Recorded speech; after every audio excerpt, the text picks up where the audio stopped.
Nigel Benn was one of the most entertaining, ferocious fighters ever to come out of the UK. From his bitter rivalry with Chris Eubank to his tragic fight against Gerald McClellan, he had a rollercoaster career filled with upsets, drama, and so many wars. Nordic Warrior here, hope you guys are all doing well. So I received many suggestions for fighters to add to my retrospective boxing series, and the next fighter I'm going to be talking about is former world middleweight and world super middleweight champion Nigel the Dark Destroyer Benn. So Nigel Benn came on the scene in 1987 in the middleweight division. He had that come forward, bob and weave, aggressive Mike Tyson style of fighting. In fact, over the years at times I've actually heard some people even refer to him as the middleweight Mike Tyson, due to the way he used to really bend at the waist and get inside on his opponents, ripping them with hooks and uppercuts to the body and overpowering them and really dragging them into a brawl. He was one of those fighters who, whoever he fought, he was just guaranteed entertainment and guaranteed drama, win, lose or draw. After a string of knockout victories at a lower level on his way up, he managed to win the vacant Commonwealth middleweight title against Abdul Amaro Sanda by a brutal KO, and made several successful defences all by knockout, until he ran into Michael Watson, who stopped him and gave him his first loss. This fight showed that despite Benn's knockout power and his aggressive style, he was also somewhat vulnerable and could be vulnerable to power punches himself. Basically, what you'd expect is his fights were a guaranteed knockout. Either you got him or he got you. Surprisingly though, after losing to Michael Watson, he did go back to the drawing board and he made a few adjustments and improved his boxing skills just a little bit. He went the distance in a couple of fights and travelled over to America to build up his name over there. Shortly after, he got a shot at the WBO world champion Doug DeWitt, who had won the inaugural title. He stopped DeWitt in the 8th round after a dominant performance and picked up his first world title.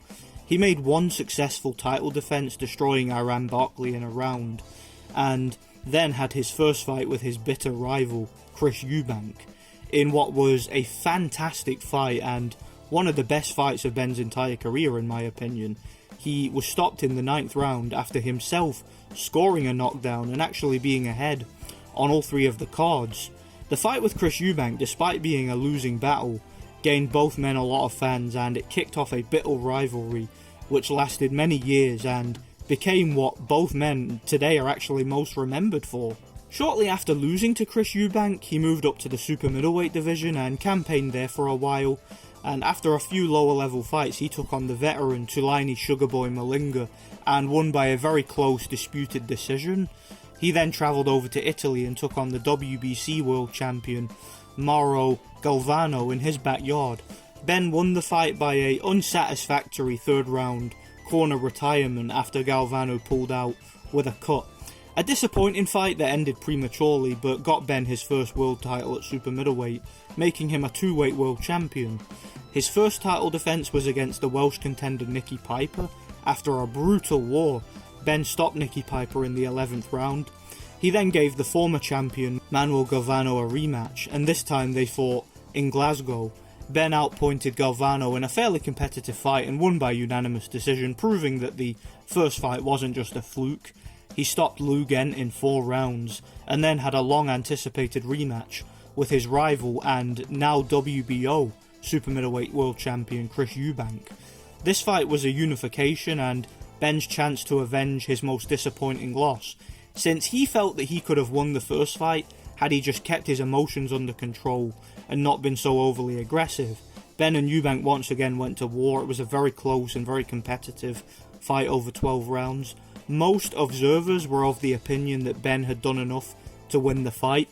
Unfortunately though, the judges didn't agree and the fight was scored a split draw, meaning both fighters kept hold of their world titles and never fully resolved their rivalry. Benn at that stage of his career was starting to show some major signs of decline and wasn't considered quite as powerful or as dangerous as he had been in the past. Had a couple of decision victories against Henry Wharton and Juan Carlos Jimenez, and then had the infamous and tragic showdown with the feared American Gerald McClellan. McClellan was a heavy favourite going into the fight despite being in Benn's backyard, and at the start of the fight he got off to a great start, knocking Nigel Benn through the ropes and almost stopping him.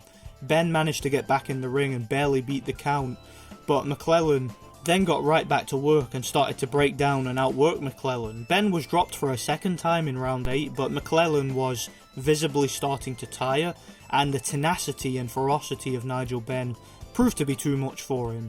He dropped and stopped McClellan in the 10th round, scoring a dramatic upset. Sadly, after the McClellan fight, McClellan suffered a serious brain injury from which he never fully recovered. After a couple of knockout victories, Benn took on Tolani Malinga in a rematch, and in a minor upset, Malinga defeated Benn by a close split decision and avenged his earlier defeat, giving Benn the first defeat of his super middleweight reign, taking his WBC world title. Benn went on to have 2 more fights, being stopped twice by Irish WBO world champion Steve the Celtic Warrior Collins. So how good was Nigel Benn, and how would he have done in today's era, or in any era besides his own? Well, let's talk about it. So, Nigel Benn was definitely a very talented fighter, great punching power, particularly at middleweight. He wasn't quite as big a puncher at super middleweight, but he still had decent power, and had an amazing amount of heart and courage. Unfortunately for him, he was also a very flawed fighter. His chin, while decent, was never the best, and he always had that air of vulnerability about him, like a lot of punchers did.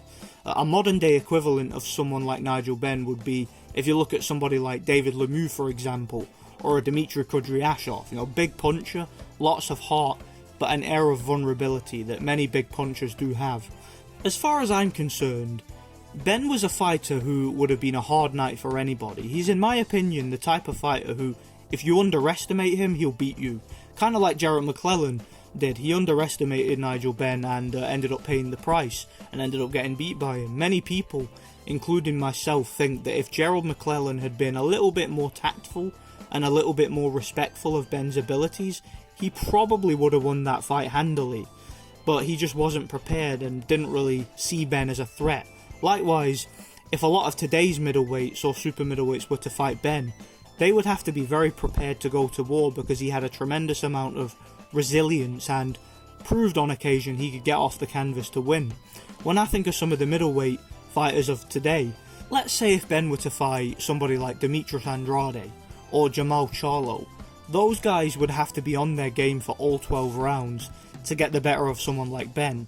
The one guy at middleweight right now I think destroys Benn is Gennady Golovkin, simply because he has all the attributes that Benn has and way more. GGG has a great chin, great power, and just is more of a refined boxer than Benn was. But to be fair, Benn in his prime I would favour over most of the top middleweights today. Just the elite guys like Triple G, I wouldn't pick him over, but there are other guys like Andrade and Charlo. I think he could get inside and get the better of those guys. It's just that if those guys were entirely respectful and on their game, I could potentially see them winning on points, but it's not a foregone conclusion. His stoppage defeats against the likes of Steve Collins, for example, I know those fights were at the end of his career and he was past his prime, but in my opinion he would have always struggled with a fighter who was more technically gifted and more of a conventional boxer like Collins, who could make adjustments. And in order to win a fight like that, he would need to really drag them into a shootout, so that would always cause him a lot of problems in today's era. How good was he really? Personally, I think he was a fighter who was very entertaining, but at the same time very flawed. At middleweight he was a monster puncher and rarely went the distance. At super middleweight he was a bit more workmanlike and needed to grind out a stoppage rather than blow his opponents away. If he were around at 168 today, how would he match up with the likes of Canelo, Caleb Plant, Saunders, Callum Smith, guys like that? Honestly, I don't know. It would depend on whether or not he could deal with the size and durability of those guys. I certainly think they would have been great fights, but I don't think he would have been very successful. I think those guys, maybe just based on their more durable and more advanced techniques, I think would probably beat him. But again, it's not really a foregone conclusion. I think that Benn would have been a lot more effective at middleweight, but at super middleweight he was never the best, let's be honest. So all in all, Benn was a very good fighter, but one with some major flaws. As far as how he would rank of all time when compared to some of the other British fighters in and around about his weight class, I don't think he was quite as good as, say, Joe Calzaghe or Steve Collins, who of course beat him twice, and he was about level with Chris Eubank in terms of ability, as their rivalry shows. I would rate him higher than someone like Carl Froch or Robin Reed, so he was certainly world class. I just think that when compared to some of the elites, he just lacks some of the fundamental abilities that would have put him on that level. Thanks for watching, guys. I really enjoyed making this video and watching Benn's career in retrospect. If you guys have any other suggestions of fighters to talk about for the series, let me know in the comments section. Be sure to check out my other retrospective boxing videos if you want to. Thanks for watching, and God bless.